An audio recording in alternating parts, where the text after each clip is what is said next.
My name is Rose Harrison, and I'm 29 years old. For the longest time, I thought I understood what stability looked like, what love felt like. 2 years of shared coffee mugs framed hiking photos and the rhythm of routines. I believed those little details were proof of a future. But that morning, all it took was one notification ping to crack the entire stage set of my life. It was Tuesday, a day like countless others before it. Steam curled out from under the bathroom door, carrying the warm scent of Lucas's coconut shampoo. His voice rang out above the running water completely off key as he belted some pop song. The sound should have been comforting familiar. Instead, it became the last naive soundtrack to the life I thought I had. I was standing in the kitchen waiting for the coffee pot to finish dripping, scrolling headlines on my phone, half listening for my turn in the shower. On the table sat our old MacBook open from the night before. A soft ping cut through the stillness. I glanced up without thinking. A notification bubble slid into the corner of the screen. Instagram DM reply from Jason.vsg. My breath didn't catch. My heart didn't race. Instead, everything inside me just stalled, like a skipped beat that never resumed. The name meant nothing to me. But the message preview, a string of hard eye emojis followed by, "That night was legendary. When are you coming back?" wasn't written to a stranger. Lucas had been in Vegas last weekend. A boys' trip, he'd said, with his college buddies. He'd come back yawning, claiming he was too tired from the flight to do anything except order Thai takeout and binge Netflix. We'd eaten pad Thai on the couch. I remembered how he'd kiss my forehead before falling asleep. But this message didn't belong in that version of events. I told myself it was nothing. A joke. Maybe one of his friends playing around. Maybe a group photo comment. Curiosity, that fatal flaw, pushed me closer. His Instagram was already open. He hadn't logged out after checking something last night. My finger hovered over the trackpad, shaking with an invisible weight. A silent war played out in my head, trust against dread. And then, click, the DM thread opened like a wound. The first photo slammed into me. Lucas's flushed face, his arm wrapped around a woman with slicked hair and a skin-tight dress. His hand rested low on her hip, far too low for comfort. The caption typed by Lucas himself said, "Still thinking about my favorite Vegas souvenir." Her reply, a fire emoji. Then, "You were the souvenir, baby. When are you coming back?" My stomach flipped. Then I saw the message from the night before while he was on the couch beside me yawning about jet lag. He'd typed, "Soon I hope. This place is so boring now. I already miss the excitement." That single word boring lodged itself into my chest like a shard of glass. Boring. Was that what I'd become to him? The woman who made him coffee in the mornings, who helped plan budgets, who thought routine was another word for home. I scrolled further, numb fingers pulling back the curtain. A short, blurry video, Lucas and the woman pressed together, swaying under neon lights. His hands roamed her body without hesitation. A message from him. "Think your girlfriend would mind if I stole you for good?" Her reply, a single winking emoji. It was small, simple, but it was an answer. I sat there utterly still, my pulse strangely steady. Rage didn't come, neither did tears. Instead, a cold, detached clarity seeped into my veins like ice water. The kitchen around me blurred into props on a stage, the hiking photo on the wall, the throw blanket I'd chosen for the couch, the matching mugs waiting for coffee. The sound of the shower shut off. Silence. Then the squeak of the bathroom knob turning. In a few seconds, Lucas would walk out wrapped in a towel, hair damp, smiling like nothing had happened. He would ask if we had half and half for the coffee, and I would have to find a way to speak to hold my body upright when the foundation of everything I believed in had already collapsed beneath me. I poured a mug of coffee I knew I wouldn't drink. Steam curled upward like the ghost of the morning we were supposed to have. The door opened. Lucas emerged humming a towel slung low on his hips. His smile was so clean, so easy, that for one horrifying second, I almost believed I'd imagined everything. "God, that shower felt amazing," he said, patting across the floor. "Is there coffee?" I didn't hand him the mug. My hand remained still on the counter. I watched him pour his own, watched his casual glance around the kitchen, and felt the silence stretch between us like a blade. His brow furrowed. "You okay? You're awfully quiet this morning." I inhaled slowly. My voice, when it came out, was steady, flat, unrecognizable even to myself. "How was Vegas, Lucas?" I asked. "Really?" He froze for the faintest fraction of a second before forcing a laugh. "I told you it was fun. Club shows the usual. You know how it is." He sipped his coffee, avoiding my gaze. Why? My hand moved almost of its own accord. I turned the laptop toward him, the incriminating photo glaring up at us.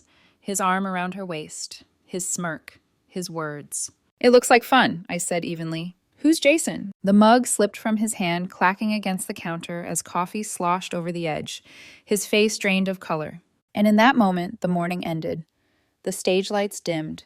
The play was over. For a split second, Lucas just stared at the screen, his jaw slack, his knuckles pale around the coffee mug. Then, almost like flipping a switch, shock hardened into anger. You went through my messages! His voice cracked, the morning calm sharp and accusing. Rose, are you kidding me? That's a complete violation of my privacy. The hypocrisy was so outrageous it almost pierced through my icy calm. Almost. Your privacy, I repeated quietly, my eyes never leaving his. These aren't diary entries, Lucas. These are public photos, public comments. Sarah posted half of them in an album. It wasn't hard to find. He flinched, his gaze darting to the laptop again before snapping back to me. His anger faltered, replaced by panic. I could see his mind scrambling for a foothold, a way to spin this into something less damning. Okay, look. His voice softened, suddenly. Pleading, like a salesman changing tactics. He tightened the towel around his waist and stepped closer. It was one night, all right, just the last night in Vegas. We were drunk. It just happened. It didn't mean anything. I said nothing. Silence stretched between us, heavy and suffocating. Lucas's eyes flickered with desperation. He mistook my quiet for weakening. It's Vegas, babe, he said quickly, almost tripping over his words. What happens in Vegas stays in Vegas, right? That's the rule. It was stupid, I know. But I came home to you, didn't I? Doesn't that mean something? He was just exciting, different. You've been so... He stopped himself too late. So what? My voice was low, steady. He swallowed, guilt and arrogance warring across his face. You've been so boring lately, he admitted finally. Always talking about budgets, schedules, planning every detail. I just needed, a break. Some fun. That word again, boring. Like a knife twisting in a wound I hadn't even realized I carried. The silence that followed wasn't empty. It was absolute clarity. He didn't just cheat. He didn't just lie. He saw me as a placeholder, safe, predictable, useful, until something exciting came along. I set my untouched mug down on the counter with deliberate care. The sound of ceramic against granite was small, but final, like a gavel hitting wood. You should go stay at your brother's for a few days, I said evenly. His head jerked back as if I'd slapped him. What, Rose, are you seriously breaking up with me over this? Breaking up. My voice remained calm. Too calm. I'm ending something that already died the moment you chose her. The only question is whether you walk out on your own or if I have to throw your things into the hallway. His indignation flared hot again. Oh, come on. It was a mistake. 3 years together and you're just going to throw it away over one mistake. Stop calling it a mistake. My words cut clean, sharper than shouting ever could. A mistake is spilling coffee. A mistake is missing an exit on the highway. What you did was a choice. You didn't stumble and fall into someone else's bed, Lucas. You pursued her. You sent messages. You came home and lied to my face. That's not a mistake. It's a decision. Repeated ones. His mouth opened and closed, but no sound came out. I walked toward the bedroom, my footsteps measured, deliberate. He followed, towel clinging loosely around him, his voice rising again. Rose, wait. You're overreacting. We can fix this. Please, don't do something you'll regret. I stopped at the bedroom doorway and turned back. For the first time since the DM notification had appeared, I looked him fully in the eyes. I let him see it, the absence of rage, the absence of forgiveness. Just distance. Cold, unbridgeable distance. The only thing I regret, I said softly, is not seeing you clearly sooner. His face crumpled, his mouth opening to argue, but I didn't give him the chance. I stepped into the bedroom and shut the door. Not a slam, not a dramatic gesture, just a soft, definitive click. On the other side of the wood, silence stretched. Then came a muffled sob of fury, followed by the violent crash of ceramic exploding against the wall.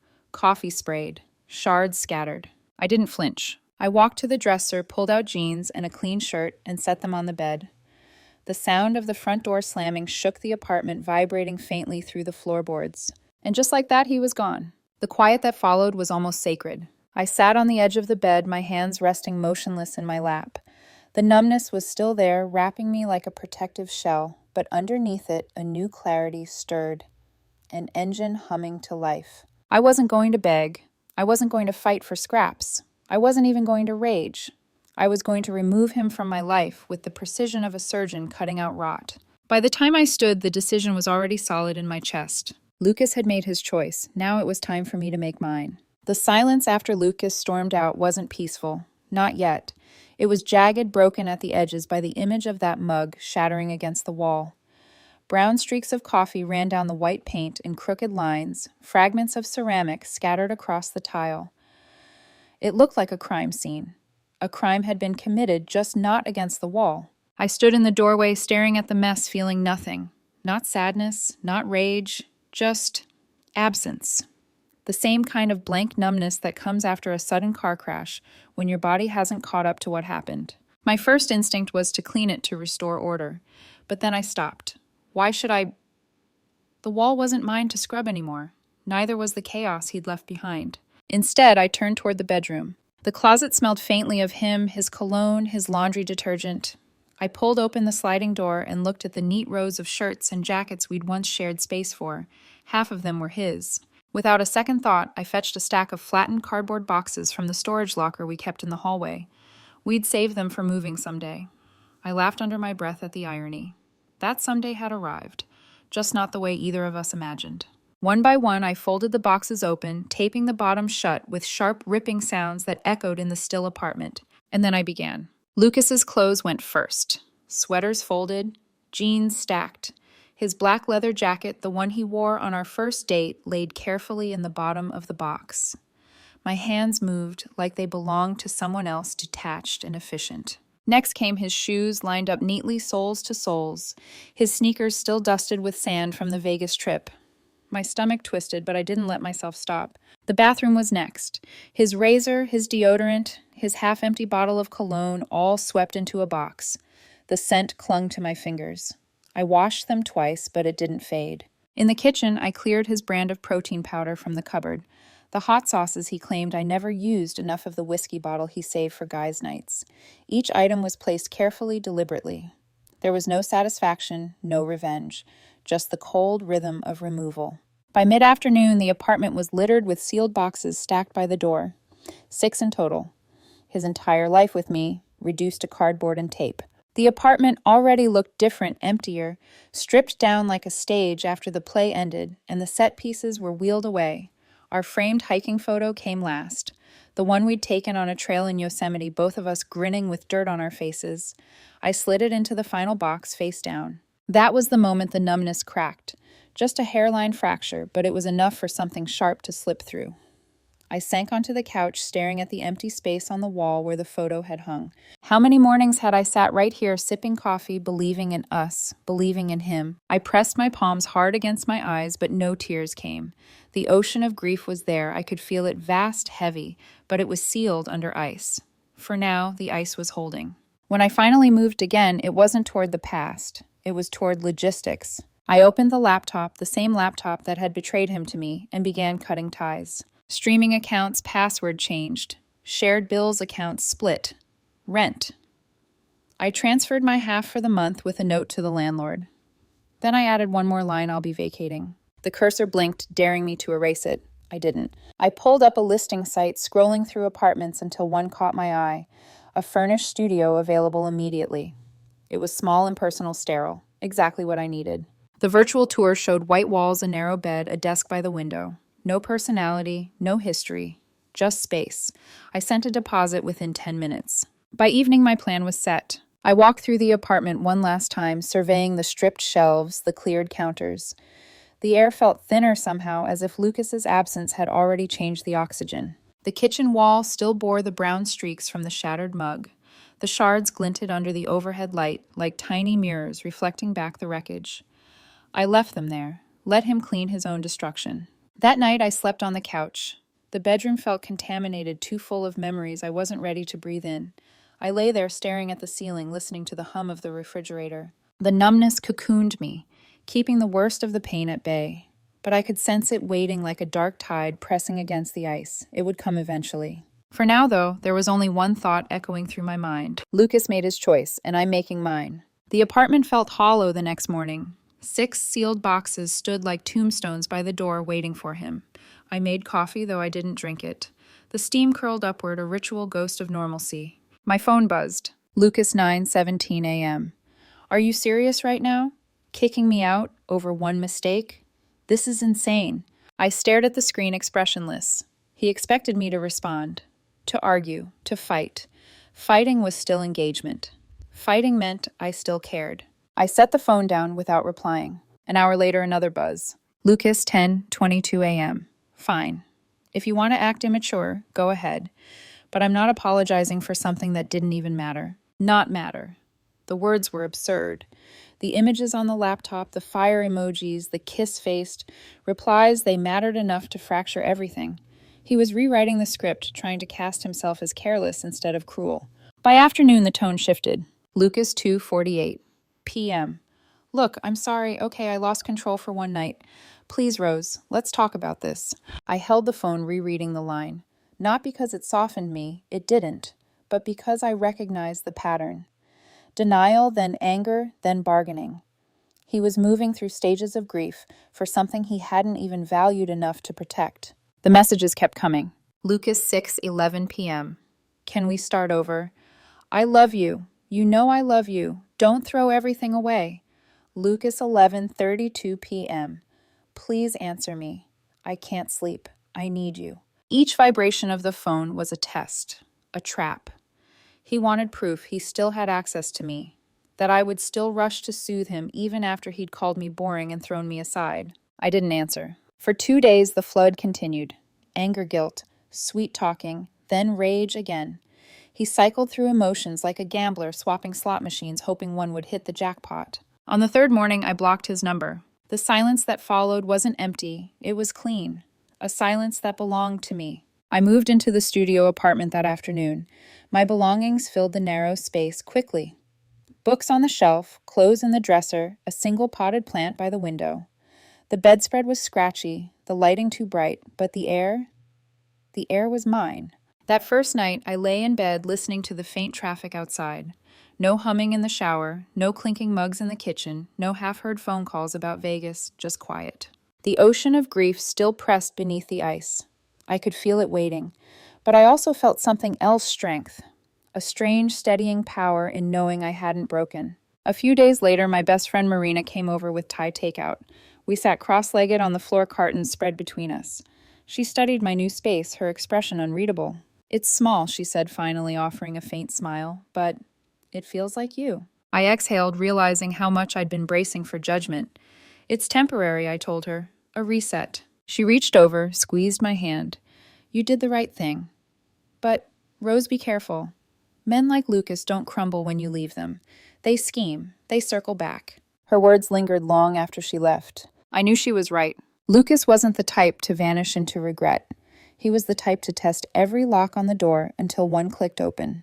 And I had to be ready for when he tried. That night, I dreamed of the DM thread again. The blurred video, the emojis, his hand on someone else's waist. I woke up at 3 a.m., heart pounding, and sat upright in the sterile little room. For a moment, I wondered if I'd overreacted, if maybe I should have given him another chance. Then I remembered the word, boring. It echoed in my mind like a bell tolling in a hollow church. That was how he saw me. That was why he strayed. Not because of weakness, but because he didn't value me. No, I hadn't overreacted. I had finally reacted. I got out of bed, poured myself a glass of water, and looked out the window at the city lights. They shimmered, scattered and distant like 100 tiny futures waiting to be chosen. For the first time in months, I felt something close to peace. Lucas could text, he could beg, he could rage. But my silence would be louder than all of it. It had been 6 weeks since I blocked Lucas's number. 6 weeks of silence that at first felt unnatural, like missing a background noise you'd grown used to. But slowly it became a comfort. The quiet of my studio wasn't empty anymore. It was mine. I'd filled my days with routine gym in the mornings, work from the coffee shop down the street evenings with books, or long calls to Marina. The ache was still there, sometimes sharp as a bruise when I least expected it, but it no longer defined me. Then one night, sitting across from Marina at a dimly lit bar, I heard the news. She leaned in, lowering her voice, though no one around us cared. You're not going to believe this. Actually, no, you will. I raised an eyebrow. What? It's Lucas. She paused, savoring the irony. Remember that girl from Vegas, the one in the photos? The name alone was enough to make my stomach tighten. I nodded slowly. Well, Marina said, sipping her drink. Apparently he convinced her to quit her job. Told her she was too vibrant, too free-spirited to waste time in an office. He promised her a life full of excitement and adventure. I laughed once, low and humorless. Let me guess he didn't actually have a plan. Bingo. Marina's eyes glinted. She moved into his apartment, except it wasn't just his. It was a dump he shared with 2 other guys. And Lucas no steady income. Credit card debt up to his ears.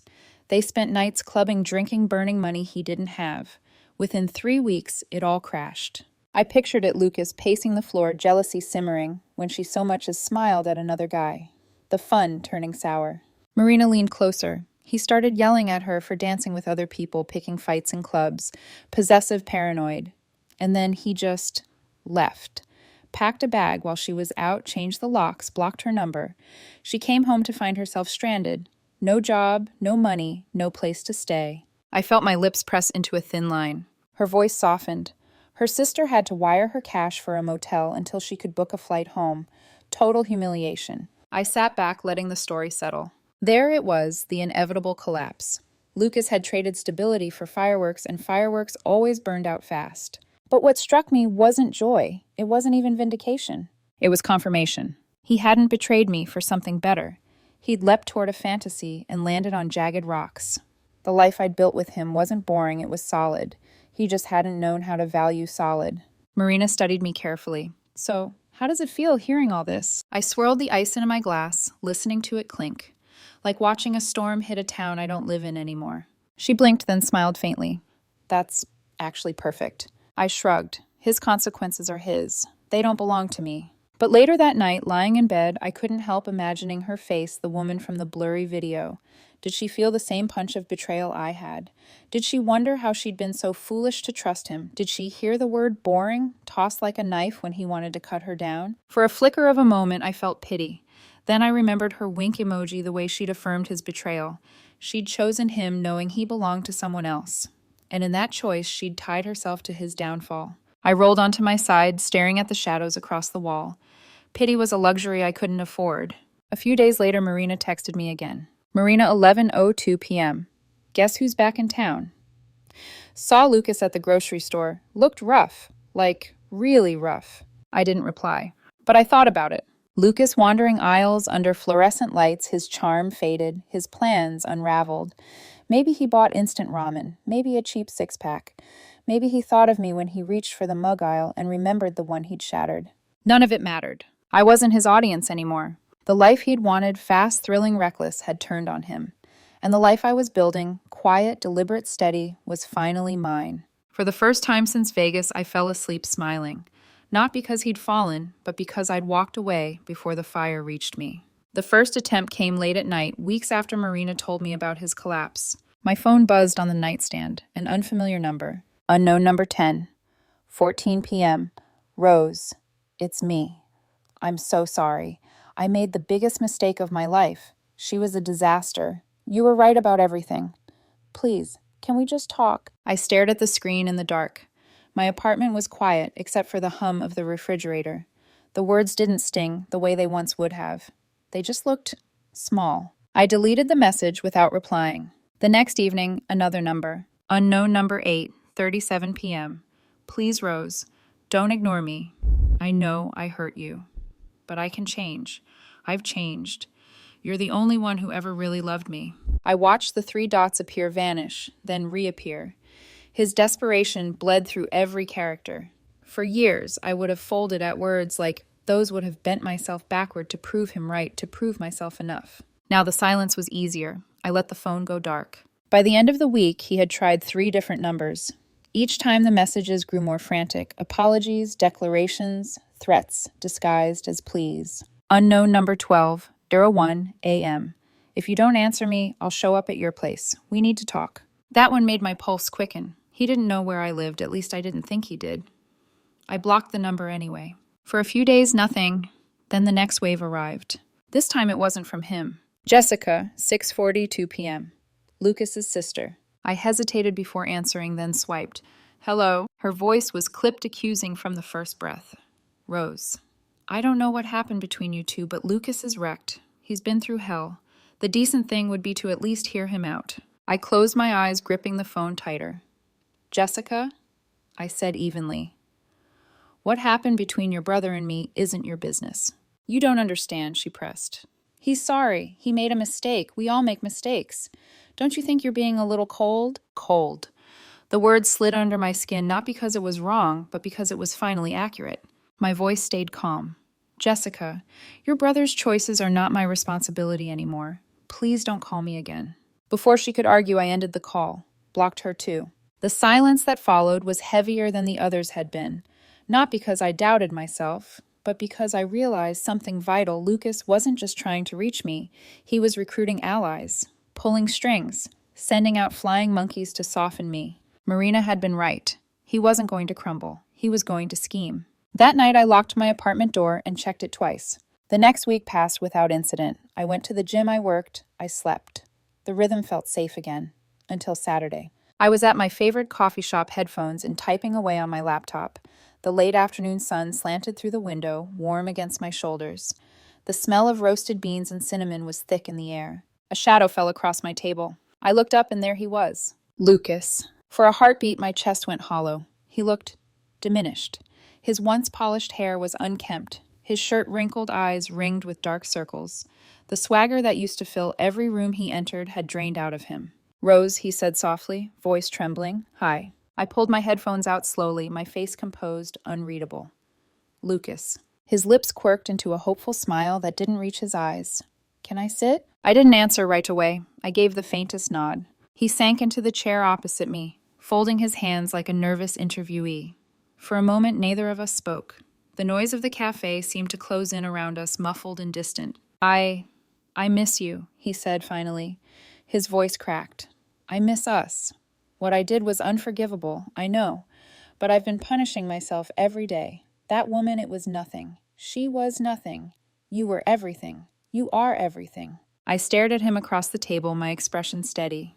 I said nothing. He leaned forward, desperation bleeding through his tone. Please, Rose, just give me one more chance. I've lost everything.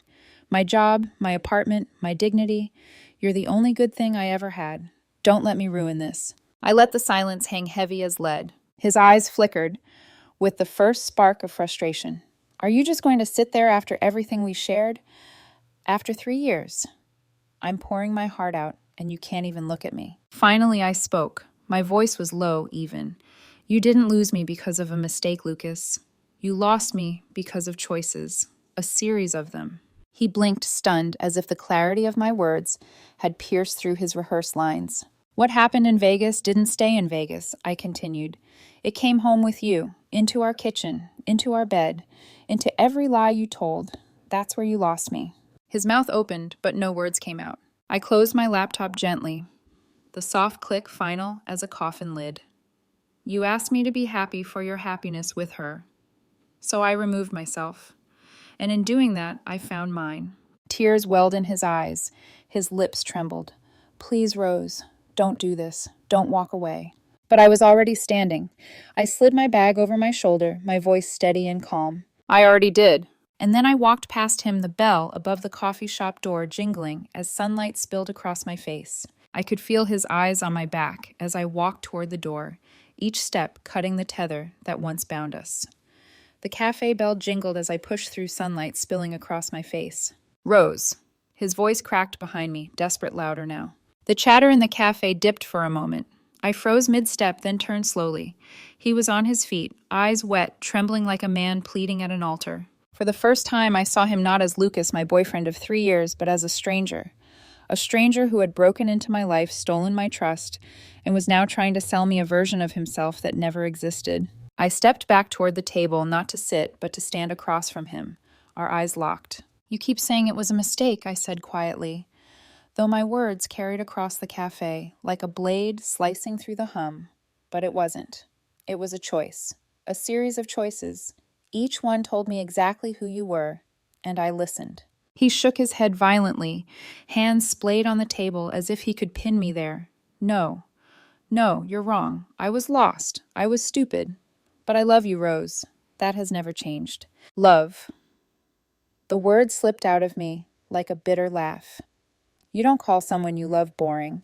You don't trade them for cheap neon lights in a stranger's body. You don't come home, eat the food they ordered for you, and lie to their face. That isn't love, Lucas. That's convenience. That's cowardice. His face crumpled, this confidence that once defined him dissolving into raw panic. I don't deserve this. I don't deserve... You're right. My voice cut him off calm and steady. You don't deserve me. The silence that followed was absolute. Even the barista behind the counter paused mid-pour, her eyes flicking toward us. I leaned in slightly, lowering my voice so only he could hear. You didn't lose me because she was prettier or younger or more exciting. You lost me because when you had the choice to protect us, you chose yourself. And that told me everything I needed to know. Tears spilled down his cheeks, his hands trembling against the wood grain of the table. Please, Rose, please don't leave me like this. I straightened my bag strap firm on my shoulder. I'm not leaving you. I already left. You just didn't notice until the silence got too loud. For a moment, he stared at me as if trying to memorize every word, every flicker of expression, desperate to carve it into memory. I took one last look at him. His eyes, once filled with smug charm, were now hollow. His posture, once arrogant, sagged under the weight of his choices. And then softly, firmly, I said the last words I would ever give him. I hope you find what you're looking for, Lucas. But my part in your story is over. His mouth opened, but no sound came, just a broken breath. I turned and walked away, my steps steady, measured. The bell above the cafe door jingled once more as I stepped into the afternoon sun. I didn't look back. The air outside felt different, cleaner, sharper. I inhaled deeply, the weight of his shadow lifting with every stride down the street. For the first time in months, maybe years, I felt utterly free. The sun was warm against my face as I left the cafe, the kind of golden light that made the city glow softer than usual. Each step down the sidewalk felt lighter, as if I'd been walking with chains around my ankles and had finally cut them loose. For weeks, my life had been defined by silence, the heavy, suffocating silence after betrayal, the calculated silence of ignoring his messages, the tense silence of waiting for him to show up. But now silence meant something different. It wasn't the absence of noise, it was the presence of peace. My studio apartment greeted me with its stark white walls and simple furnishings. No framed photos of fake smiles, no clothes that weren't mine in the closet, no half-used bottles of cologne lingering in the air. Just me. I dropped my bag by the desk and sank into the chair, gazing out the window at the city below.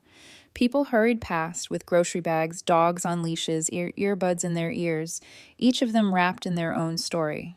For the first time in months, I didn't feel trapped inside mine. I made tea, not coffee. Coffee still reminded me of him, of matching mugs and morning rituals that now felt like stage props in a play that had closed. Tea was mine.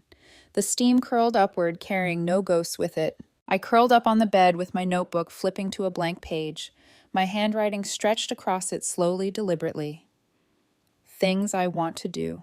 The list wasn't grand. It was simple. Visit the art museum. Start running again. Call my brother more often. Learn to cook something that takes longer than 30 minutes. None of it was about proving myself to anyone. It was about choosing myself. Later that week, Marina invited me to a small gathering at her apartment. For months, I'd avoided parties, embarrassed to be the woman left behind. But I went. I stood in her kitchen, surrounded by friends, laughing at stories, sipping wine, and realized something startling. I didn't feel like the broken half of a couple anymore. I felt whole. God, you look different, Marina said, nudging me with a grin. Lighter, like someone who finally set down a weight they weren't meant to carry. I smiled, and this time it wasn't forced. Maybe I did. Nights alone no longer ached. They breathed. I filled them with long walks, with books, with the steady quiet of rediscovering myself. The ice that had covered the ocean of grief was melting, yes, but I wasn't drowning. I was learning to swim. One Saturday morning, I passed the park where Lucas and I used to sit on lazy afternoons. The bench was empty, bathed in sunlight. I paused, waiting for the pang, the rush of sadness. But it didn't come. Instead, I felt gratitude. That chapter was closed. The bench was just a bench again. Weeks later, my phone buzzed with a notification, a new number. I didn't read it. I blocked it instantly. My silence had become my shield, my final answer. Because the truth was clear now. Closure didn't come from his apology. It didn't come from watching him fall or hearing about his mistakes. Closure came the moment I decided I didn't need him anymore.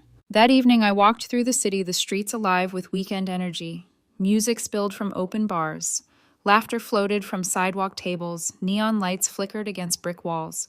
For a moment, I felt the echo of Vegas in the chaos, but this time it didn't sting. I wasn't standing on the outside of someone else's excitement trying to measure up. I was part of my own life, my own rhythm. At an intersection, the light turned green and I stepped forward with the crowd. The night air was cool, fragrant with street food and summer blossoms, and I thought, I'm not walking away anymore. I'm walking toward the things I'd put off, toward mornings that belonged only to me, toward a future that wasn't defined by being someone's safe option or backup plan. Lucas's chapter was over. My story was still being written. I didn't look back, not once. And in that decision, in that silence, I found the quiet freedom I'd been searching for all along.